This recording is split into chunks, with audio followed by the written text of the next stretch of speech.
Amados hermanos, por la providencia del Señor, ya nos encontramos en la pregunta número 18 del Catecismo de Hércules Collins. Quienes han tenido el privilegio de estar domingo tras domingo, sin lugar a dudas pueden concluir hasta este momento que es de verdad una riqueza invaluable para la vida del creyente. Y hoy nos vamos a adentrar en la respuesta de quién es ese mediador.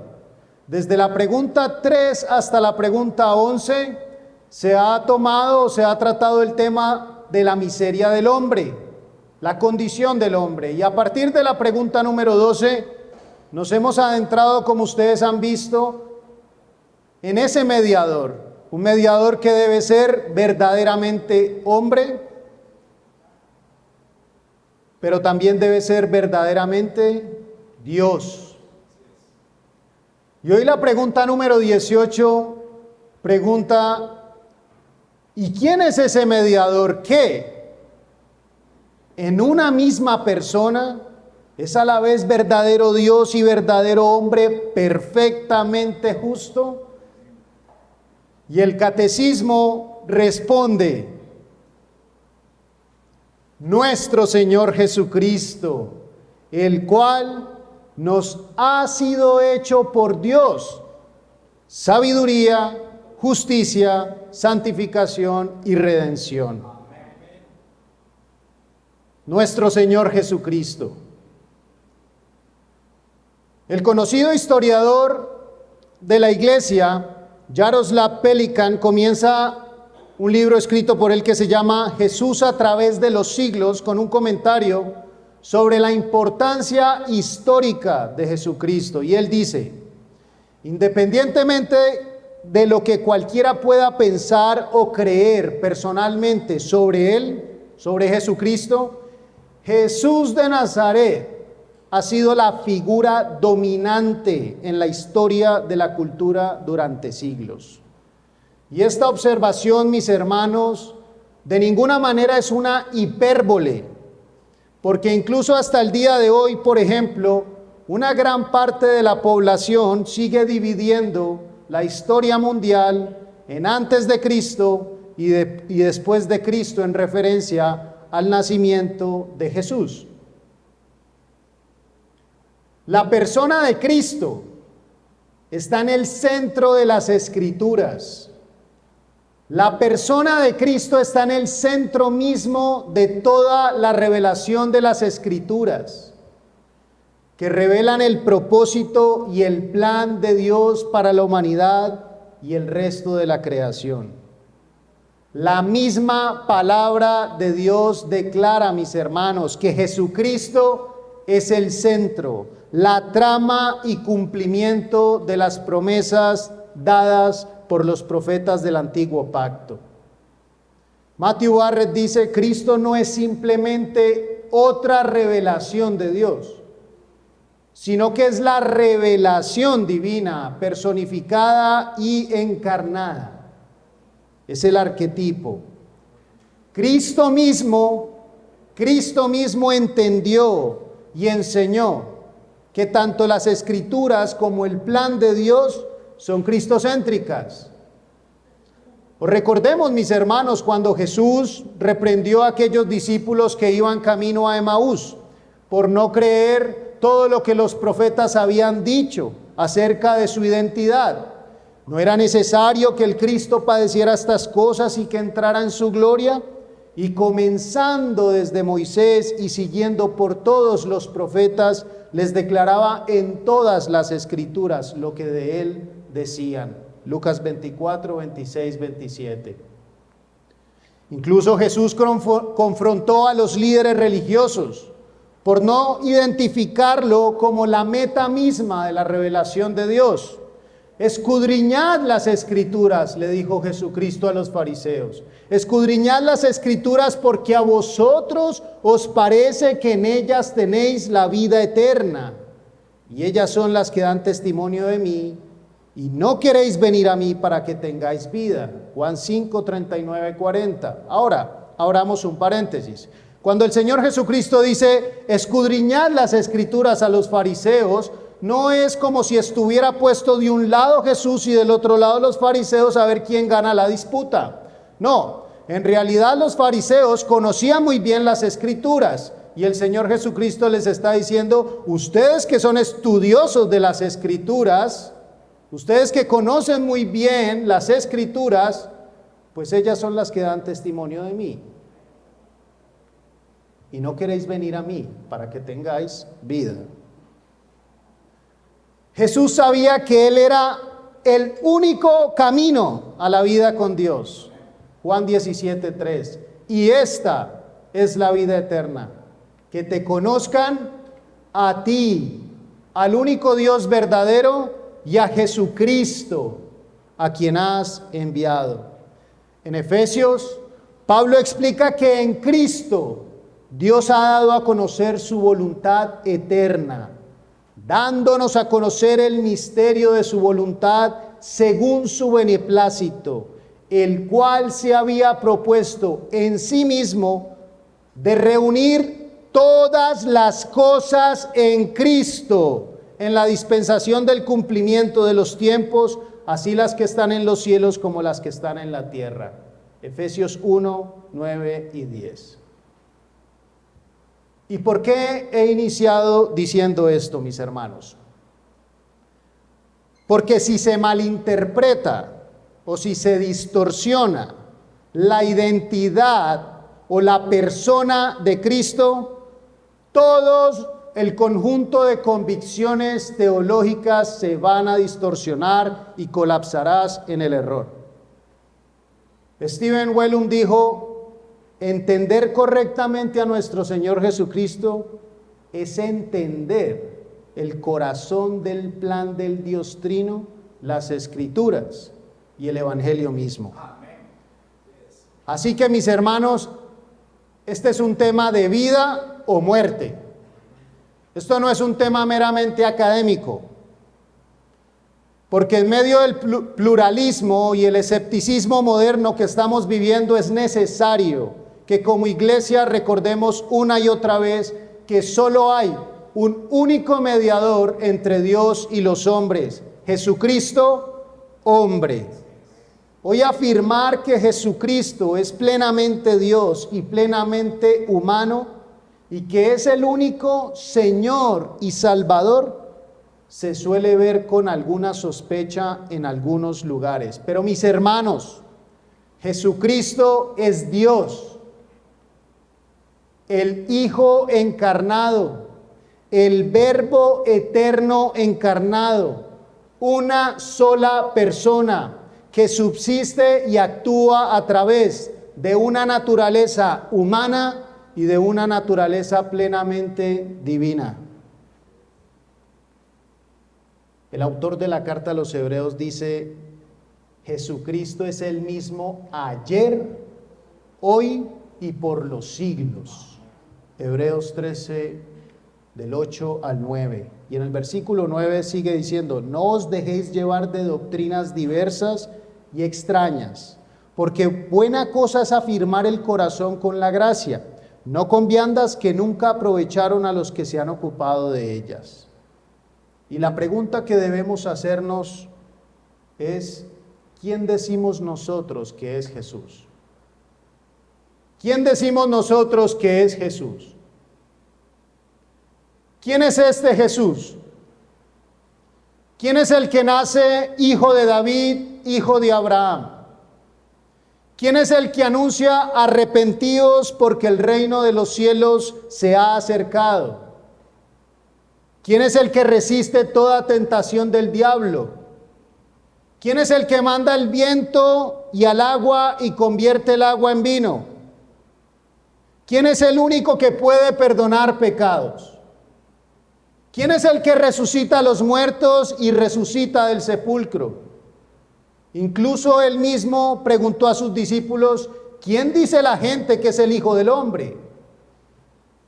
Las respuestas de la gente son diversas y confusas. Algunos en aquel tiempo lo identificaron con Juan el Bautista resucitado y otros con alguno de los profetas del antiguo pacto. Pero mis hermanos, nosotros proclamamos con nuestros labios lo que el apóstol Pedro le dijo a él en algún momento: tú eres el Cristo, el Hijo del Dios viviente. Así que no hay otro mediador, no hay otro salvador. Así como hubo una sola arca para salvar al mundo del morir ahogados, hay un solo Jesús para salvar a los pecadores de la condenación. Solo Cristo es la fuente de vida y en ningún otro hay salvación. Pero ahora quiero que veamos lo que nuestra confesión de fe, la Confesión de Fe de Londres, Confesión Bautista de Fe de Londres de 1689, habla acerca de este glorioso y único mediador. En el capítulo 8, párrafo 1, dice lo siguiente, ponga mucha atención.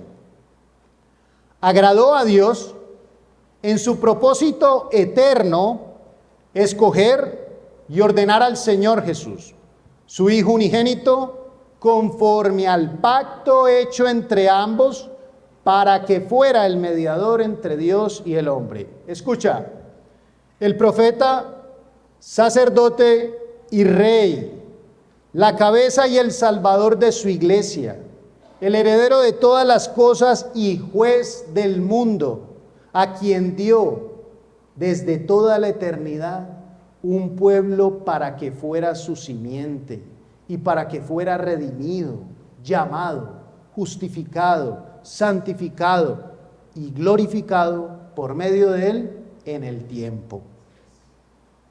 Así que este único y glorioso mediador cumple tres oficios perfectamente.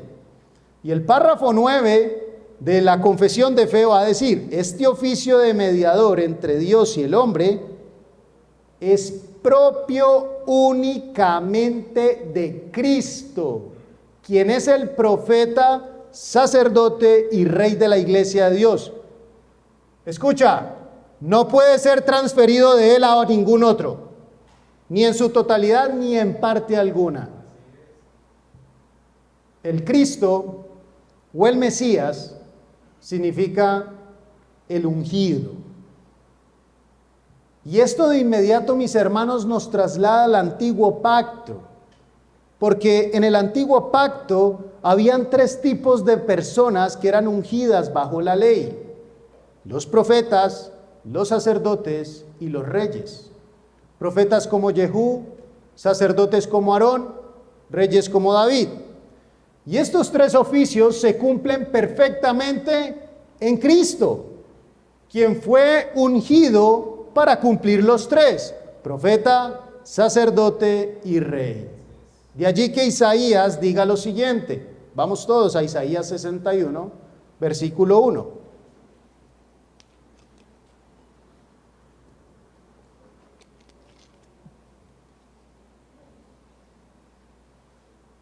¿Estamos allí?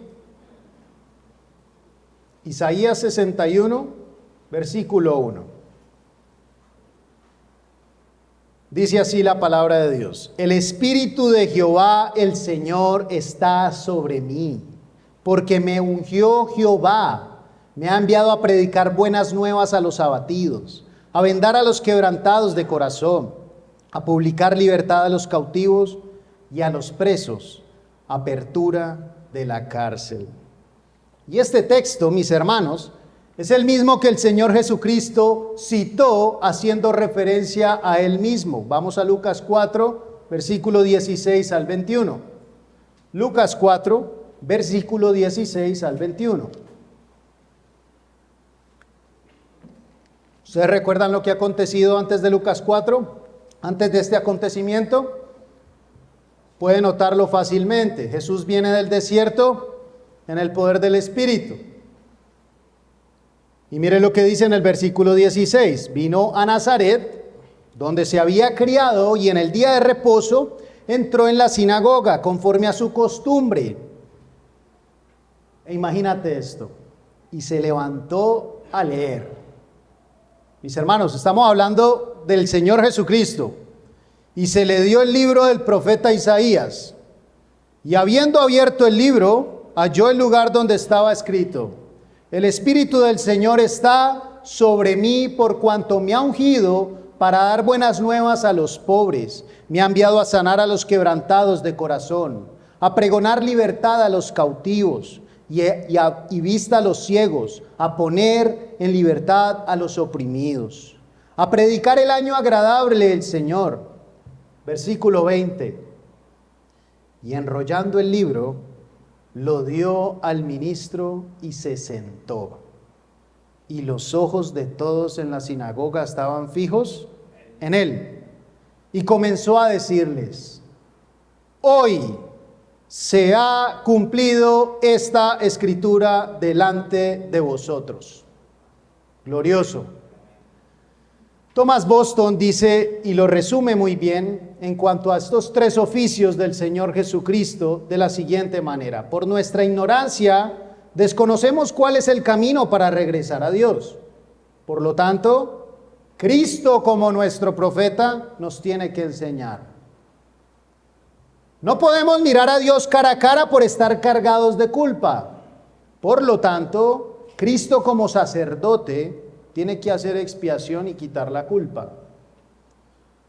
Somos esclavos del pecado y de Satanás, y no podemos volver a Dios ni librarnos de nuestras cadenas. Por lo tanto, Cristo como Rey nos libera, nos regresa llevando cautiva la cautividad.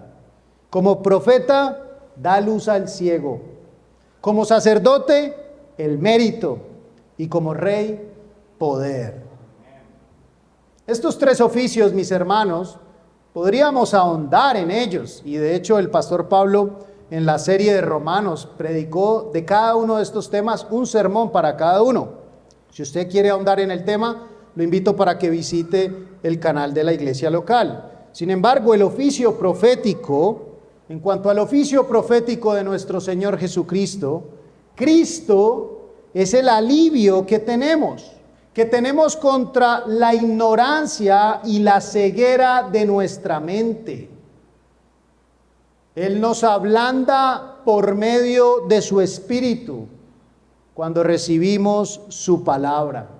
Cristo no solo habla al oído, sino que Cristo habla al corazón. Él es el profeta anunciado por Moisés en Deuteronomio 18:15. Profeta en medio de ti, de tus hermanos como yo, te levantará Jehová tu Dios, a él oiréis. El Señor Jesucristo es quien vino a revelar cuál es la voluntad de su Padre. Juan 1:18 dice: a Dios nadie le vio jamás. El unigénito Hijo que está en el seno del Padre, Él le ha dado a conocer. Esto en cuanto a su oficio profético. Pero ¿qué de su oficio sacerdotal? Porque el oficio sacerdotal consistía en dos partes. El sacerdote presentaba satisfacción por los pecados del pueblo, pero también intercedía ante Dios por el pueblo.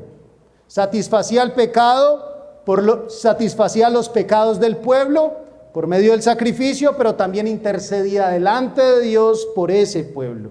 Y estos aspectos, ambos aspectos, fueron cumplidos perfectamente por Cristo.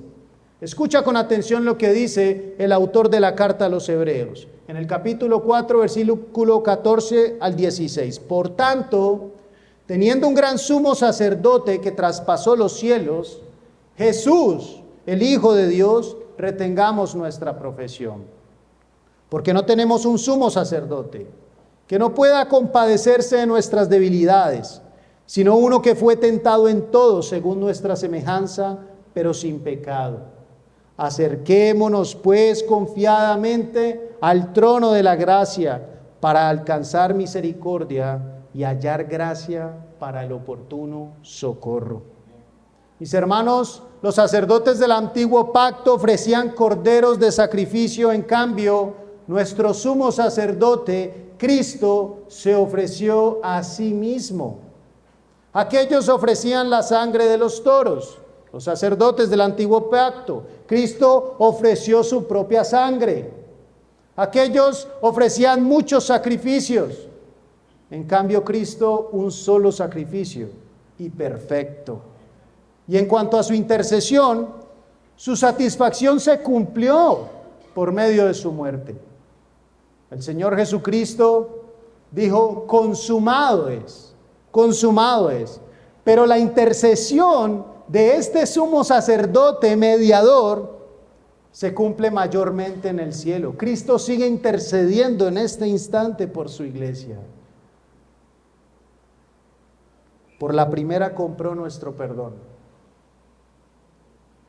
mis hermanos, pero por la segunda aplica todos los beneficios que compró a nuestro favor, a todos aquellos que son suyos y que por la fe han creído en que Él es el único mediador entre Dios y los hombres. Y finalmente, mis hermanos, ese oficio de rey o el oficio real, este oficio real es grande y es único. Es único. Él tiene autoridad sobre todas las cosas creadas. Todas las cosas fueron hechas por Él y sin nada de lo que y sin Él nada de lo que ha sido hecho fue hecho. Juan 1:3. Con esto voy a ir finalizando. Mira lo que dice William Whitaker. Dice: Cristo cumple este gran oficio de rey principalmente con estos actos reales, reuniendo en sí a un pueblo de entre todas las familias, naciones y lenguas, y haciéndolos un pueblo que se ofrece voluntariamente en el día de su poder.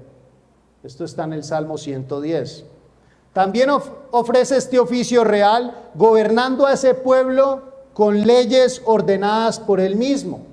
También llevando a todos sus escogidos a un estado de gracia salvadora y manteniendo viva esa gracia en sus almas, aunque sea como una chispa de fuego en un océano de agua, llevándolos a la perfección y coronándolos de gloria, y refrenando, anulando y por último, destruyendo a todos sus enemigos y los enemigos de su iglesia.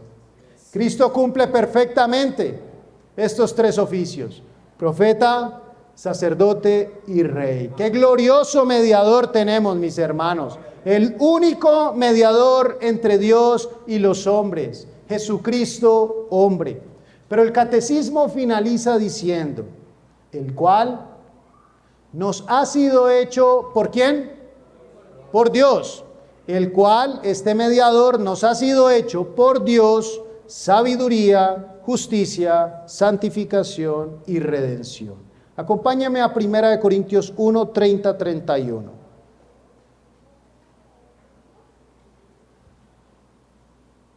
Dice así: mas por Él estáis vosotros en Cristo Jesús, el cual nos ha sido hecho por Dios sabiduría, justificación, santificación y redención, para que, como está escrito, en torno a Jeremías 9, 23, 24, el que se gloría, gloríese en el Señor. Es por nuestra unión con Cristo que Dios nos ha concedido que Cristo sea nuestra sabiduría, nuestra justificación, nuestra santificación y redención. Todos los creyentes participamos posicionalmente de estas cosas en virtud de nuestra unión con Cristo. Mis hermanos, que cada uno de nosotros no nos cansemos de conocer a Cristo, porque es vida eterna. No hay nada más importante en la vida que conocer, confiar, amar y obedecer a Jesucristo nuestro Señor. Que Él sea tu porción, que Él sea tu deleite, que Él sea tu gozo todos los días de tu vida. Que vivas tu vida para la gloria de este Dios trino, proclamando su verdad como embajadores del Rey de Reyes y Señor de Señores.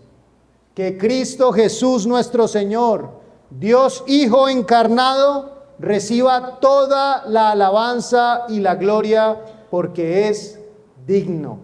Amén.